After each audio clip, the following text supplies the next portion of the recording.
Korban diduga dianiaya oknum kades pada saat menyaksikan pemasangan papan nama tanah hibah seluas 4 hektare Haji Rosihan Arsad yang dihibahkan oleh ayah kandung korban Ustadz Irwansyah saat menjabat Kepala Desa Sira Pulau Kilip pada tahun 2000. Dia melihat ada pematokan. Bismillahirrahmanirrahim. Assalamualaikum warahmatullahi wabarakatuh. Nama Muhammad Irwansyah bin Marsidin, asal desa Lubuk Suwanang, Kecamatan Kandis. Saya ingin menceritakan kronologis saya yang dianiaya oleh oknum kades Sira Pulau Kilip, Kecamatan Rorotan Alai. Awal mulanya itu bermula dari saya ingin khutbah di Sira Pulau Kilip.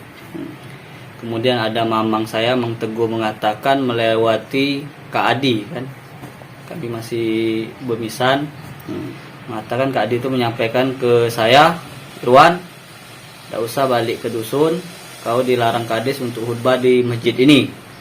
Tetapi saya tetap melakukan khutbah itu karena niat saya ingin mengajak kebaikan, bukan mengajak pada kemaksiatan. Setelah dari khutbah situ, saya dikabarin oleh sanak bapak saya bahwa ada kepala desa dan oknum kepala desa beserta perangkatnya, beserta adik dari Pak Rosihan Arsad, ingin mengsegel tanah hibah yang diberikan bapak, yang tanah hibah yang bapak saya berikan kepada Gubernur Rosihan Arsad pada tahun 2000. Datanglah saya ke lokasi, sekitar situ ada sekitar 27 orang. Saya sendiri, dan saya cuma memvideokan, terus mengatakan bla bla bla bla. Kemudian di video terakhir saya mengatakan kalau ini Pak Kades yang mengawali dan mengajak seluruh perangkat ke kebun ini dan mengajak adik Pak Jerry itu mensegel tanah bapak saya yang bapak saya hibahkan itu. Terus tidak lama dari situ, pertama saya videokan, terus yang pertama itu kades itu ingin memukul saya, tapi tidak jadi, mengancam saya ingin memukul saya dengan palu. Yang kedua mengancam saya ingin nak ngapak pakai parang, kan, tapi tidak jadi. Setelah itu tidak jadi dia ngapak, langsung dia nyerang aku, nerajangkan pinggang aku sebelah kanan dan ngocok bagian pipi aku sebelah kiri, dan saya mengakibatkan nyeri sama memar. Terus saya semalam tidak bisa tidur karena sakit pinggang semalaman dan disertai sesak napas, sakit dada. Itu kronologisnya. Setelah saya diancam oleh oknum kepala desa Sira Pulau Kilip, lalu saya mengajak bapak saya melaporkan kejadian itu ke Kapolsek Karantualai. Setelah mendapat surat laporan, saya langsung ke Puskesmas Tanjung Raja di Pisum. Setelah itu, untuk kejadiannya itu setelah Jumat sekitar jam 2 siang. Kejadiannya di Desa Sira Pulau Kilip, Dusun 4, Kecamatan Rorotan, di Jalan Sira Pulau Kilip, di depan kebun sawit, tepatnya di kebun bapak saya yang bapak hibahkan kepada Gubernur Rosihan Arsad. Untuk kejadiannya pada hari Jumat tanggal 17 Desember 2021, tepatnya pada jam 2 siang. Di Desa Sira Pulau Kilip, Kecamatan Rorotan, Dusun 4, tepatnya di jalan di depan kebun sawit. Sekian, terima kasih. Jadi menyikapi kasus penganiayaan seorang ustadz oleh oknum kepala desa di Desa SP Kilip, Kepala Desa SP Kilip, kami pribadi selaku pengacara dari ustadz tersebut sangat menyayangkan tindakan yang dilakukan oleh kades dan rekan-rekan mereka yang hadir di situ. Karena penganiayaan tersebut menunjukkan bukti bahwa seorang kepala desa itu bertindak arogansi. Sebenarnya masalahnya bukan masalah kriminal.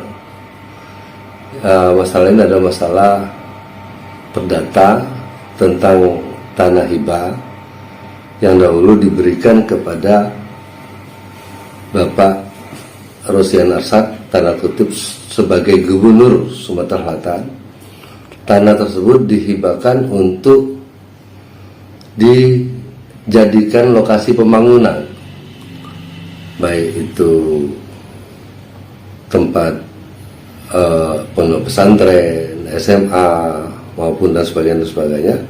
Dan hibah itu diberikan kepada seorang gubernur, bukan lantas untuk dimiliki secara pribadi. Jadi berdasarkan papan merek yang kami lihat di lapangan, nanti saya kirim fotonya, itu dipatok bahwa tanah tersebut milik Rosihan Arsad berdasarkan hibah saudara Mursidin selaku kepala desa. Nah, artinya klarifikasi bahwa itu dihibahkan kepada pemerintah Provinsi Sumatera Selatan, yang saat itu adalah Pak Rosihan Arsad sebagai Gubernur Sumatera Selatan. Jadi ini fakta yang harus diluruskan. Nah, terkait masalah penganiayaan, Pak Ustadz Irwansyah itu mulai dari mau ke masjid, informasinya sudah ada larangan yang disampaikan dari bisikan dari mulut ke mulut supaya tidak khotbah di sana. Entah siapa yang melarang, informasi menurut dia dilarang oleh oknum kepala desa. Nah, sekembalinya dari ceramah dari masjid, sholat Jumat, ceramah Jumat, klien kami Pak Ustadz Irwansyah akan pulang ke Lubuk Sukona. Nah, di pertengahan jalan dia lihat ada rame-rame kepala desa beserta perangkat, beserta Babinsa, Babin Kantipmas, beserta orang yang mengaku sebagai saudaranya Pak Rosihan Arsad melakukan pematokan atas lahan yang dulu dihibahkan oleh saudara Mursidin selaku kepala desa. Melakukan pematokan. Nah, tentunya Pak Ustadz Irwansyah kan yang tidak tahu permasalahan itu tahun 2000 kemarin, langsung mampir ke lapangan melihat tanah orang tuanya dipatok-patok. Memang selama ini tanah tersebut diusahakan oleh Pak Mursidin dibuat kebun sawit. Nah, karena tanah itu dipatok-patok, dia langsung mampir ke lapangan dan langsung meliput kegiatan di lapangan. Ada Babinsa, ada Babin Kantipmas, ada kepala desa dan perangkat, ada tokoh masyarakat, dan ada perwakilan dari Pak Rosihan. Nah, oleh karenanya merasa itu adalah tanah dari orang tuanya, langsung diliput, dipoto, sampai dilarang oleh beberapa orang supaya dia tidak meliput dan tidak foto dan mengaku bahwa itu tanah mereka. Sampai terjadilah ketegangan di lapangan, sehingga beberapa kali saudara kepala desa melakukan percobaan akan memukul dengan cangkul, akan mengambil parang di dalam motor, dan sampai pada akhirnya melakukan pemukulan serta menendang klien kami. Terakhir pas dia mau naik motor, motornya ditarik, jatuh sampai ditolong orang banyak. Artinya tindakan ini menurut kami ini kriminal. Ini adalah tindakan penganiayaan, melanggar pasal 351 KUHP tentang penganiayaan ringan. Oleh karena itu, kemarin klien kami sudah mengadukan masalah ini ke Polsek Kuntawalai dan sudah melakukan visum di Puskes Tanjung Raja. Hari ini pun dilanjutkan untuk pemeriksaan karena dari semalam klien kami itu sesak napas, sakit, tidak bisa tidur, sehingga akhirnya dari Puskes Tanjung Raja dirujuk untuk dironsen ke Rumah Sakit Kayago ataupun Indralaya.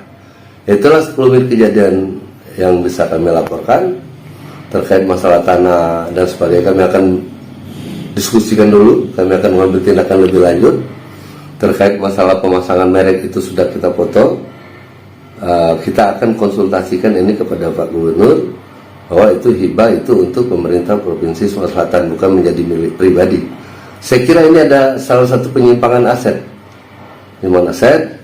terhadap hibah yang diberikan oleh pemerintah desa untuk dibangun sarana prasarana desa. Ternyata berdasarkan pancang yang dipasang itu seolah-olah dikuasai secara pribadi. Kami rasa itu, dan satu lagi, saya berharap supaya ada kepedulian dari Majelis Ulama Indonesia terhadap Ustadz Irwansyah yang dilarang melakukan ceramah di Masjid Spekili berdasarkan informasi yang saya terima, dan terhadap Ustadz Irwansyah yang dilecehkan, dikata-kata Ustadz bohong, Ustadz tidak jujur, Ustadz macam-macam, sampai dianiaya. Artinya Majelis Ulama Indonesia harus mengambil sikap dalam hal ini untuk ikut mengklarifikasi hal tersebut kepada kepala desa maupun kepada Bupati Ogan. Itu saja barangkali sambutan kami atas nama advokat pengacara saya Irwan Nopiatra, sarjana hukum.